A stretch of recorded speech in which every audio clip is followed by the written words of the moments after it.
Como você se sente quando consegue finalmente comprar aquele objeto que tanto desejava, mas a felicidade dura apenas alguns dias? Como você se sente quando percebe que está checando as redes sociais pela 10ª vez em uma hora, mesmo sabendo que isso não acrescenta nada à sua vida? Como você se sente quando se pega trabalhando até tarde novamente, mesmo tendo prometido a si mesmo que hoje seria diferente?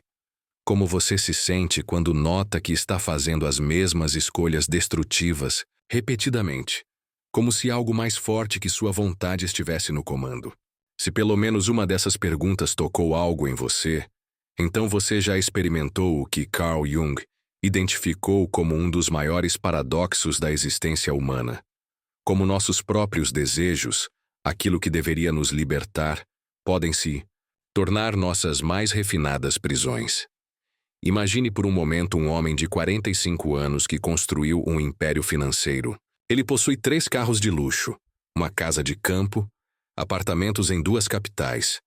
Todos os dias, acorda às 5 da manhã para mais um dia de trabalho intenso.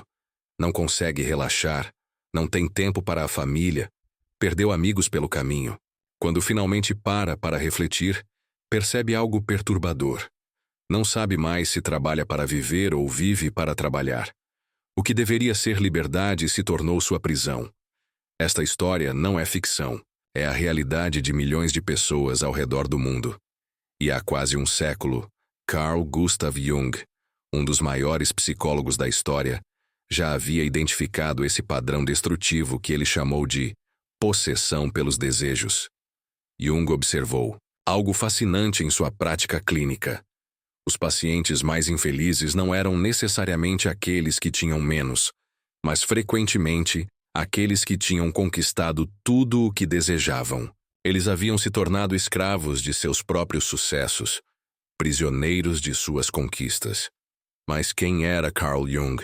E por que suas ideias sobre o desejo são tão relevantes? Para entender suas teorias, precisamos primeiro conhecer o homem que as criou.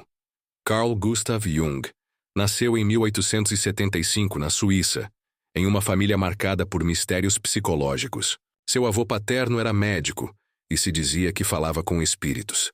Sua mãe sofria de depressão severa e frequentemente era hospitalizada, deixando o jovem Carl sozinho com pensamentos perturbadores sobre a natureza da mente humana. Desde criança, Jung experimentava o que hoje chamaríamos de episódios dissociativos, momentos em que se sentia controlado por forças que não compreendia. Ele próprio relatou: "Às vezes eu me sentia como se fosse 2 pessoas diferentes. Uma era o filho de meus pais que ia à escola e era menos inteligente, atento, trabalhador, decente e limpo do que muitos outros meninos. A outra era crescida, velha, cética, desconfiada, distante do mundo dos homens, mais próxima da natureza, da terra, do sol, da lua, do clima, de todas as criaturas vivas. Esta experiência pessoal de dualidade interior seria fundamental para sua compreensão posterior dos complexos autônomos, aquelas partes de nós que parecem ter vida própria." Durante seus anos de formação médica, Jung se especializou em psiquiatria, mas foi sua colaboração e posterior ruptura com Sigmund Freud que moldou suas ideias mais revolucionárias. Enquanto Freud via os impulsos sexuais como a força motriz principal do comportamento humano, Jung observava algo mais complexo. A psique humana continha não apenas desejos reprimidos, mas estruturas autônomas que podiam literalmente possuir a pessoa. Jung descobriu isso não apenas observando pacientes, mas vivendo na própria pele. Entre 1913 e 1919, ele passou por uma crise psicológica profunda que chamou de confronto com o inconsciente. Durante este período, experimentou visões intensas, sonhos perturbadores e impulsos que pareciam vir de uma fonte além de sua consciência normal. Em vez de fugir dessa experiência, ele a estudou meticulosamente, desenvolvendo técnicas como a imaginação ativa para dialogar com essas forças interiores. Foi dessa experiência pessoal que nasceu sua compreensão sobre como podemos ser dominados por aspectos de nossa própria psique. Jung percebeu que não somos senhores absolutos de nossa casa interior. Existem inquilinos que às vezes assumem o controle, e nossos desejos mais intensos podem ser manifestações desses complexos autônomos. Para Jung, cada ser humano carrega dentro de si uma dualidade fundamental. De um lado, existe o que ele chamava de ego consciente, aquela parte de nós que toma decisões racionais, que planeja, que escolhe. Do outro lado, habitam os complexos autônomos, impulsos, desejos e padrões comportamentais que operam, de forma quase independente de nossa vontade consciente. Pense em uma mulher viciada em compras. Ela sabe racionalmente que não precisa de mais roupas, que suas finanças estão apertadas, que deveria economizar. Mas quando passa em frente àquela vitrine, algo mais forte que sua razão assume o controle. Ela entra na loja, compra itens que talvez nunca use, e depois se sente culpada. Quem estava realmente no comando naquele momento? Jung diria que não foi ela. Foi o complexo autônomo relacionado ao consumo, alimentado por necessidades emocionais mais profundas. Talvez a busca por status, a tentativa de preencher um vazio interior, ou a necessidade de se sentir especial. O desejo deixou de ser seu servo e se tornou seu mestre. O psicólogo suíço observava que isso acontece em todas as áreas da vida.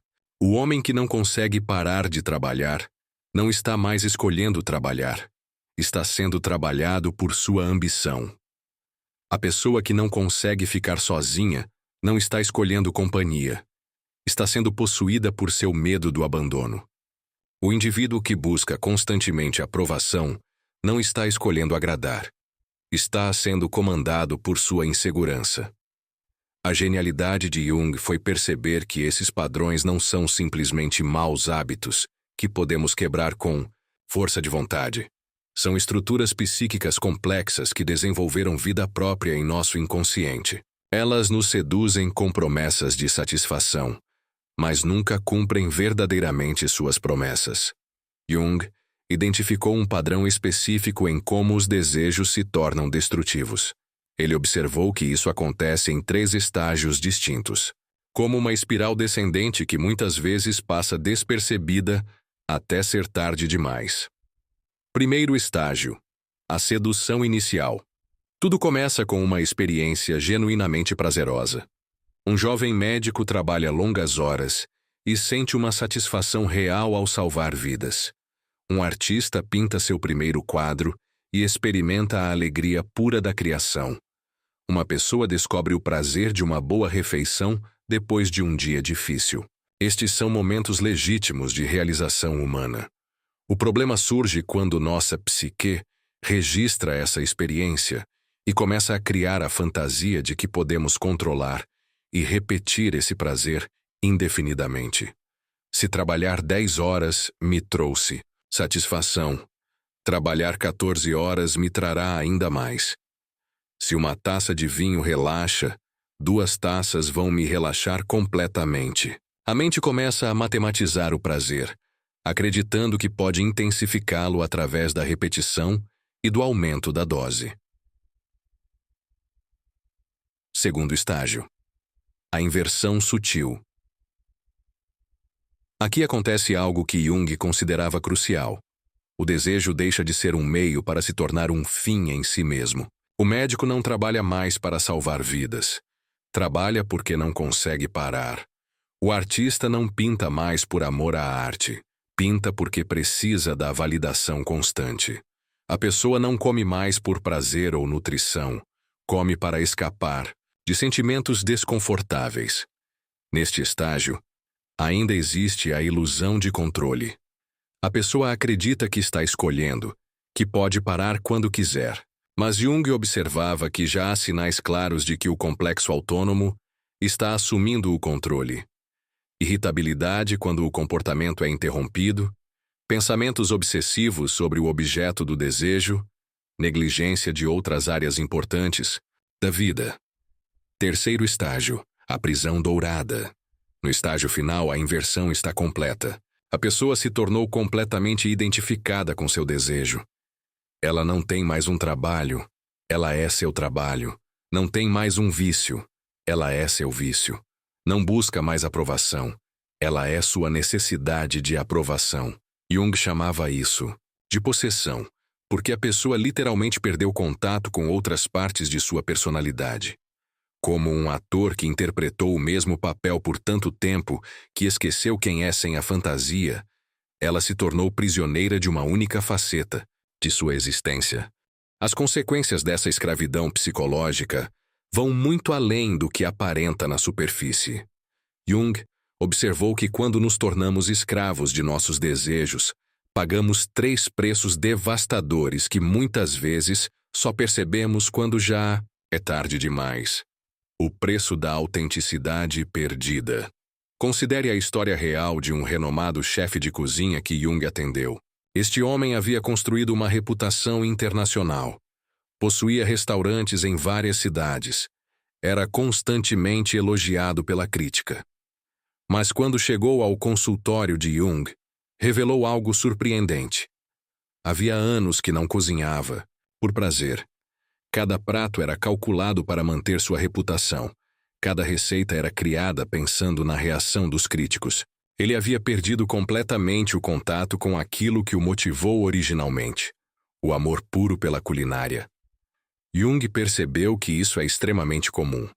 Quando nos tornamos escravos de nossos desejos, começamos a viver performaticamente. Não fazemos mais as coisas porque são genuinamente significativas para nós, mas porque alimentam o padrão compulsivo que se instalou em nossa psique. Perdemos o contato com nossa verdadeira natureza e nos tornamos atores interpretando um papel que nem lembramos mais como começou. Jung observava algo ainda mais sutil e perturbador. Pessoas possuídas por seus desejos vivem constantemente no futuro ou no passado, nunca no presente. O workaholic está sempre pensando no próximo projeto, na próxima meta, na próxima conquista. O viciado em relacionamentos está sempre fantasiando sobre o próximo parceiro ou remoendo relacionamentos passados. O consumista compulsivo está sempre planejando a próxima compra ou se arrependendo das anteriores. Essa pessoa perde a capacidade de estar verdadeiramente presente. Não consegue mais saborear uma refeição simples, não consegue mais ter uma conversa sem agenda, não consegue mais simplesmente existir sem que sua mente esteja constantemente procurando a próxima dose de seu remédio psicológico. Uma das pacientes de Jung era uma mulher obcecada por status social. Ela gastava horas escolhendo roupas para eventos, planejando conversas que a fariam parecer interessante, estudando a vida de pessoas influentes para poder se relacionar com elas. Quando Jung perguntou quando havia sido a última vez que ela havia simplesmente apreciado um pôr do sol sem fotografá-lo ou compartilhá-lo, ela ficou genuinamente confusa com a pergunta. Havia perdido completamente a capacidade de experienciar a vida diretamente. O preço mais trágico seja o que Jung chamava de empobrecimento da personalidade. Quando nos tornamos escravos de um desejo específico, todas as outras facetas de nosso ser começam a atrofiar. O homem que vive apenas para o trabalho perde sua capacidade de brincar, de amar, de contemplar. A mulher obcecada por relacionamentos românticos perde sua capacidade de solitude criativa, de amizades profundas, de autoconhecimento. Jung via isso como uma forma de suicídio psicológico gradual. A pessoa continua tecnicamente viva, mas vastas regiões de sua humanidade morrem lentamente. Ela se torna uma versão empobrecida e unidimensional do que poderia ser. Mas Jung não era apenas um diagnosticador dos problemas humanos. Ele era, acima de tudo, um curador. E sua proposta para a libertação dessa escravidão psicológica era ao mesmo tempo simples e revolucionária. Ele não acreditava em repressão ou negação dos desejos, mas em algo muito mais sutil e poderoso: a consciência transformadora. O primeiro passo, O reconhecimento honesto. Jung insistia que não podemos nos libertar daquilo que não reconhecemos. O primeiro passo é desenvolver o que ele chamava de observador interior. Uma parte de nossa consciência capaz de observar nossos próprios padrões sem julgamento imediato. Isso significa parar regularmente e fazer perguntas honestas. Que estou realmente fazendo isso agora? O que estou tentando evitar ou alcançar? Quando foi a última vez que fiz essa escolha genuinamente livre, sem compulsão? Jung descobriu que a maioria das pessoas evita essas perguntas porque tem medo das respostas, mas elas são absolutamente essenciais para a libertação. O segundo passo. A conversa com a sombra. Jung percebeu que nossos desejos compulsivos quase sempre escondem necessidades emocionais legítimas que estamos tentando satisfazer de forma indireta. O workaholic pode estar tentando provar seu valor porque nunca se sentiu verdadeiramente amado na infância. A pessoa viciada em relacionamentos pode estar fugindo de um profundo medo de abandono. O consumista compulsivo pode estar tentando preencher um vazio existencial. Em vez de simplesmente tentar parar o comportamento, Jung propunha que olhássemos diretamente para essas necessidades não atendidas. Isso requer coragem, porque muitas vezes nos leva a territórios emocionais que preferimos evitar. Mas Jung descobriu que quando honramos essas necessidades de forma consciente e direta, o comportamento compulsivo perde naturalmente sua força. O terceiro passo. A expansão da identidade. Jung observou que pessoas livres têm uma característica distintiva. Elas não se identificam completamente com nenhum aspecto específico de sua vida. Elas podem ser profissionais dedicados sem ser apenas seu trabalho. Podem ter relacionamentos intensos sem ser apenas seus relacionamentos. Podem ter prazeres sem ser escravos deles. Isso significa cultivar conscientemente outras facetas de nossa personalidade. Se você é dominado pelo trabalho, Jung sugeriria que cultive deliberadamente sua capacidade de brincar, de criar, de contemplar. Se você é dominado por relacionamentos, cultive sua capacidade de solitude criativa. Se você é dominado pelo consumo, cultive sua capacidade de apreciar o que já possui. O quarto passo. A aceitação do paradoxo. Talvez o insight mais profundo de Jung fosse sua compreensão de que a verdadeira liberdade não vem da eliminação dos desejos, mas da capacidade de mantê-los em tensão criativa. Uma pessoa verdadeiramente livre pode sentir um desejo intenso sem ser controlada por ele. Pode apreciar prazeres sem se tornar dependente deles. Pode ter ambições sem ser possuída por elas. Jung chamava isso de tenir les contrair, sustentar os opostos. É a capacidade madura de sentir sem ser dominado pelo sentimento, de desejar sem ser escravizado pelo desejo, de ter prazer sem se tornar viciado no prazer. A mensagem de Jung ecoa através das décadas porque ela toca em algo fundamental sobre a condição humana. Todos nós, em algum momento, nos encontramos prisioneiros de nossos próprios desejos. Todos nós já experimentamos a amarga ironia de conseguir exatamente o que queríamos, apenas para descobrir que isso não trouxe a satisfação prometida. Mas há esperança. Jung nos mostrou que é possível viver de forma diferente. É possível ter desejos sem ser possuído por eles. É possível buscar objetivos sem perder nossa humanidade no processo. É possível experimentar prazeres sem se tornar seu escravo. A pergunta que fica é: você está pronto para fazer essa jornada? Está disposto a olhar honestamente para os padrões que podem estar limitando sua liberdade? Tem coragem de conversar com as partes de si mesmo que talvez tenha evitado?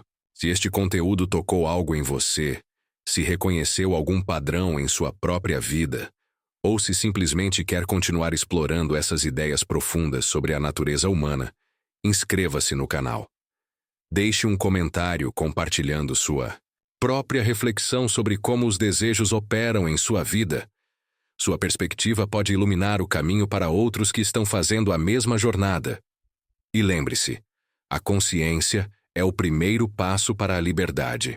O simples fato de estar questionando esses padrões já é um sinal de que você está no caminho certo. Jung acreditava profundamente na capacidade humana de transformação, e eu também acredito na sua. Até o próximo vídeo, continue observando, continue questionando, continue crescendo.